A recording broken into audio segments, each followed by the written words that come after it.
Hello everyone, class 10 का chapter 12 continue करेंगे। Chapter number 12 विद्युत। क्वेश्चन नंबर 13 क्वेश्चन का पार्ट ए है।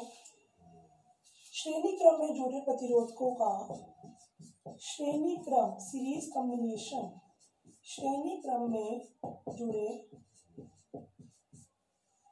प्रतिरोधकों का कुल प्रतिरोधों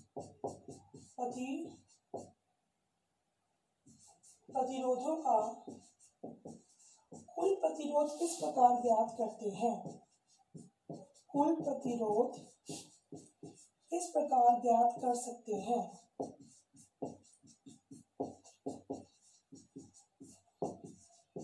अब जो प्रतिरोध होती है इसको जोड़ने के दो तरीके हैं, ठीक है। एक तो क्या है श्रेणी क्रम और एक और होता है आश्रय क्रम। तो इसमें क्या होता है, श्रेणी क्रम को हम कहते हैं सीरीज कॉम्बिनेशन, ठीक है। सीरीज कॉम्बिनेशन ऑफ रेजिस्टर्स, प्रतिरोधकों का श्रेणी क्रम, सीरीज कॉम्बिनेशन ऑफ रेजिस्टर्स।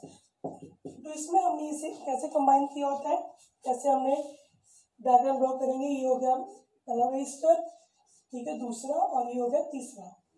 तो इसको मिला लो। यहाँ आ गई battery, positive negative positive negative positive negative. ये हमने लगा दी कुंजी, और ये आ गया एमीटर माइनस प्लस। विद्युत धारा ऐसे बहेगी इसमें, ठीक है। तो इसमें हमने क्या मान लिया कि जो इसका विभवांतर है वो तीनों का क्या होता है, अलग अलग होता है। V1 V2 और इसका हो जाएगा V3। इसको हमने मान लिया R1, इसको मान लिया हमने R2, इसको मान लिया हमने R3। तो जो इसकी वैल्यू होती है, इसके जो विभवांतर होता है वो क्या होता है कि इसका हो जाएगा V1 V2 और V3, plus minus plus minus plus minus, ठीक है जी। तो इसमें हम क्या लिखेंगे, जब किसी विद्युत परिपथ में, जब किसी, परिभाषा क्या आ जाएगी, जब किसी विद्युत परिपथ में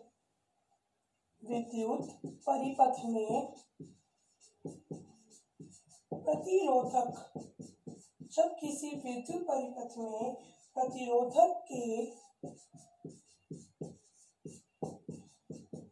एक सिरे से दूसरे प्रतिरोधक का,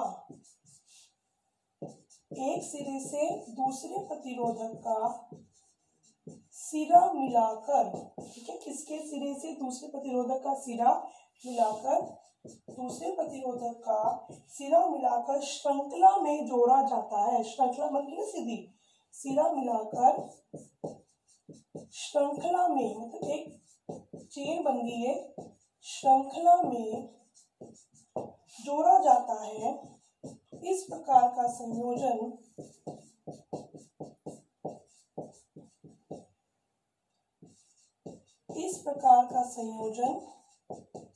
श्रेणी क्रम संयोजन कहलाता है। इस प्रकार का संयोजन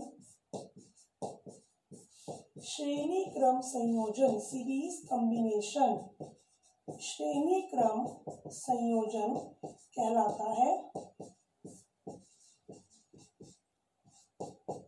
ठीक है। इसे हम कहते हैं श्रेणी क्रम संयोजन। और इसमें क्या होता है फिर, जब प्रतिरोधकों को श्रेणी क्रम में जोड़ा जाता है,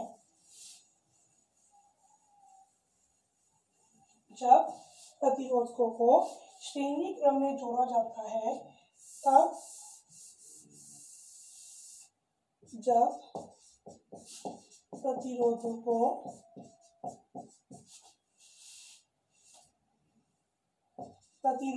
को श्रेणी क्रम में जोड़ा जाता है,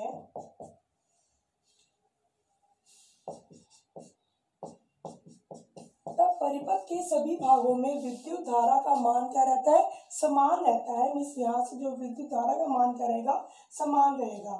तब परिपथ के सभी भागों में, तब परिपथ के, ये मेन पॉइंट हमें याद करना है, परिपथ के सभी भागों में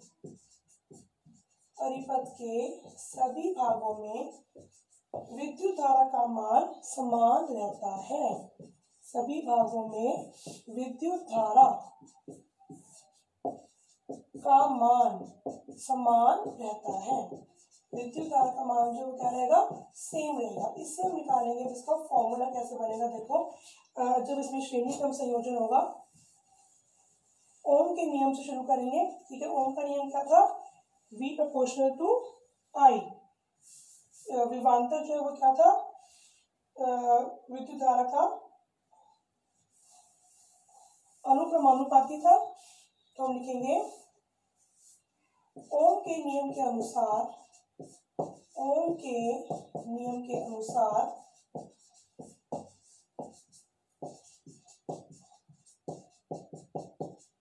V प्रोपोर्शनल टू I। तो फॉर्मूला पता है हमें, V बराबर IR, समीकरण 1। ठीक है, तो इसमें हम क्या कर सकते हैं कि R1 प्रतिरोधक के लिए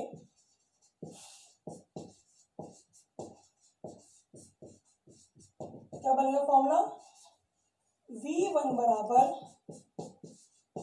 I R1।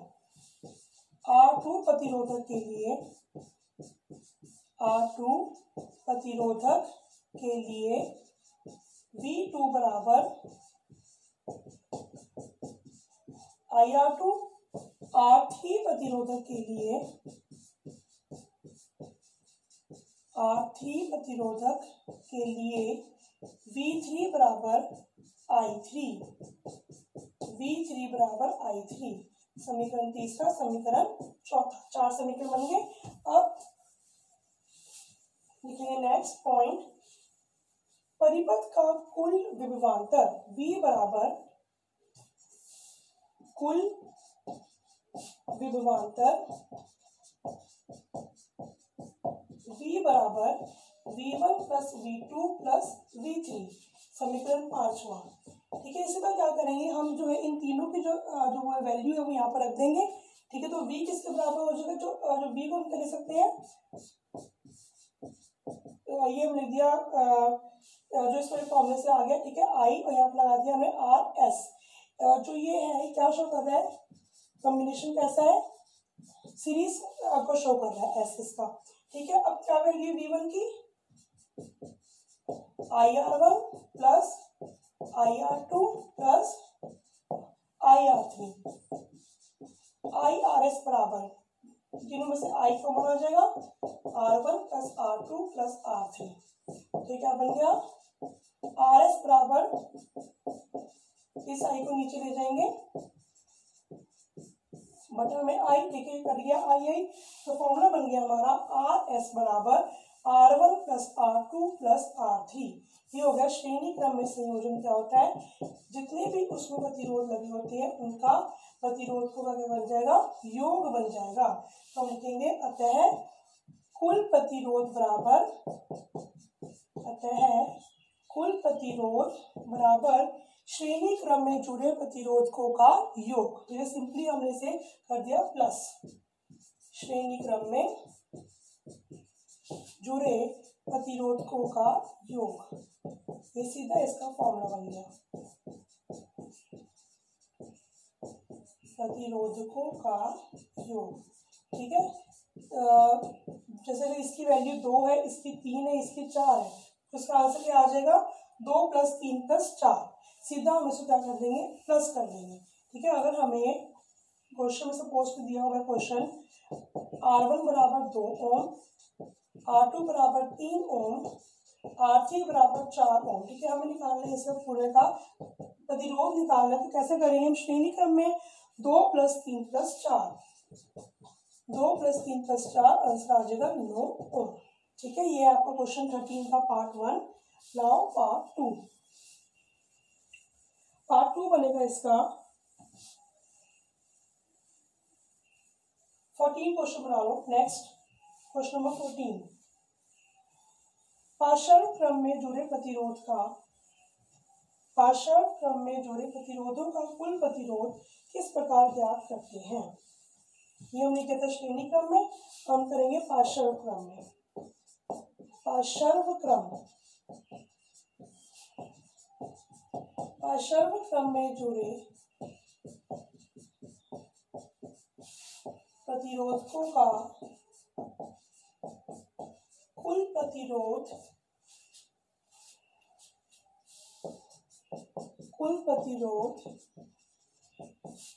इस प्रकार ज्ञात करते हैं। सबसे पहले इसकी आ जाएगी परिभाषा। जब दो या दो से अधिक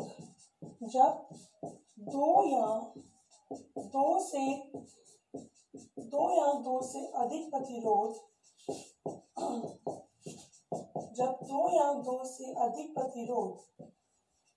इस प्रकार जुड़े हों,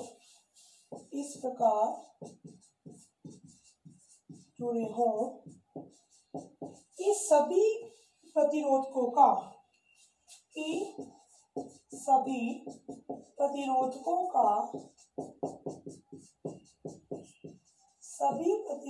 का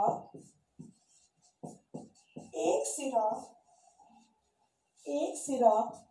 बैटरी के धनात्मक टर्मिनल से जुड़ा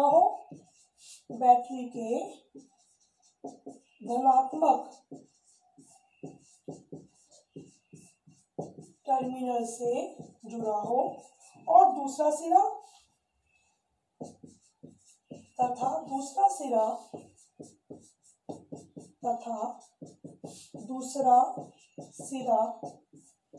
बैटरी के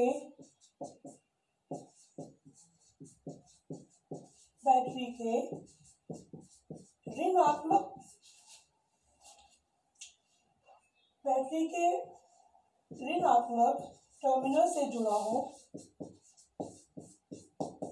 टर्मिनल से जुड़ा हो,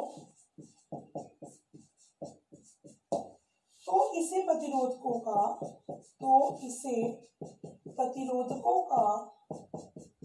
पार्श्व क्रम संयोजन कहा जाता है। प्रतिरोधकों का पार्श्व क्रम, यहाँ वैसे समांतर भी कहते हैं, पार्श्व क्रम या समांतर संयोजन, पार्श्व क्रम संयोजन कहा जाता है, पैरेलल कॉम्बिनेशन कहा जाता है, और इसे इंग्लिश में बोलते हैं पैरेलल कॉम्बिनेशन। और इसमें क्या होता है, जब प्रतिरोधकों को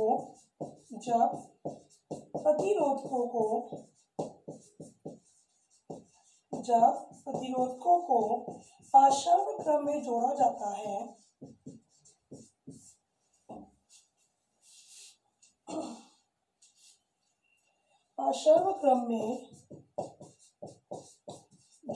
है, तब प्रत्येक प्रतिरोध का विभव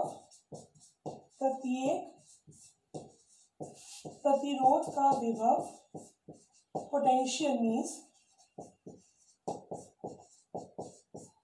विभव पूरे परिपथ के विभव के समान रहता है, पूरे परिपथ के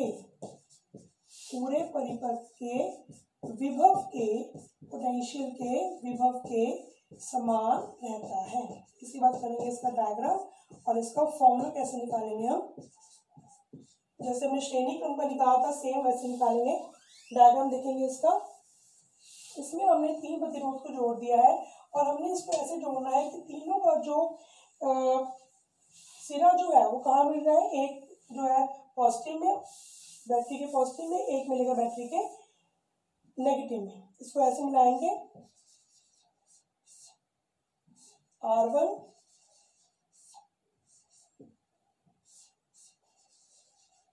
3 ऐसे ड्रॉ कर लिए हमने प्रतिरोध। यहाँ आ गई battery, positive negative positive negative positive negative, कुंजी लगा दी की एमीटर, नेगेटिव पॉजिटिव विद्युत धारा जाएगी ऐसे। ये मान लिया हमने R1 R2 और ये R3, I1 I2 I3 और ये है V। सो इसमें क्या होगा आप देखेंगे, फिर शुरू करेंगे वैसे ही। ओम के नियम के अनुसार, ओम के नियम के अनुसार V प्रोपोर्शनल टू होता है I, V बराबर IR, I क्या बन जाएगा यहां से, I बराबर V बटा R, I बराबर V बटा R। प्रतिरोधक R1 के लिए, प्रतिरोधक R1 के लिए क्या बन जाएगा वैल्यू इसकी, I1 बराबर V इसमें सेम रहेगा, V बटा R1।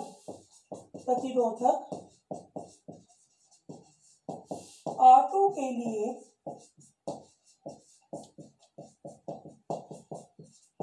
I2 बराबर V बटा R2। प्रतिरोधक R3 के लिए, प्रतिरोधक R3 के लिए I3 बराबर V बटा R3। परिपथ में कुल विद्युत धारा, परिपथ में कुल विद्युत धारा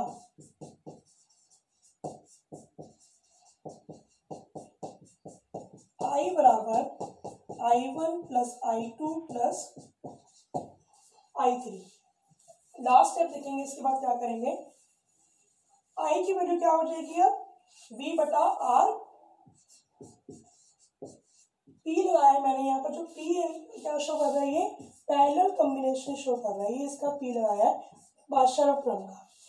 तो इसकी क्या वैल्यू इसकी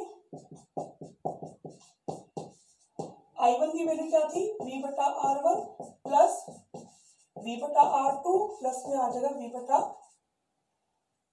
R3। V इसमें से ले लेंगे कॉमन, 1 बटा R1 प्लस में आ जाएगा 1 बटा R2 प्लस 1 बटा R3। कट गया V से V, सो आपका फॉर्मूला बन गया 1 बटा RP बराबर 1 बटा R1 प्लस 1 बटा R2 प्लस 1 बटा R3। ये हो गया फॉर्मूला कि अगर जो प्रतिरोध है वो हमें लगाए हुए हैं पार्श्व क्रम में लगाए हुए हैं, तो ये फॉर्मूला बनेगा, राइट। सपोज आपको दी हुई है इसकी वैल्यू जो है R1 की वैल्यू दी हुई है 2 ओम, ये भी 2 है सपोज, ठीक है, और जो R3 ये भी अगर 2 ओम है, तो इसका आंसर क्या आएगा,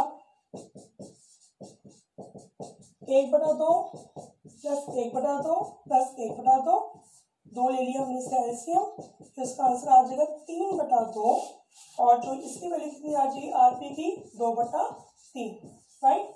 सो यहाँ तक आपका कंप्लीट हो गया question number 14। Thank you so much.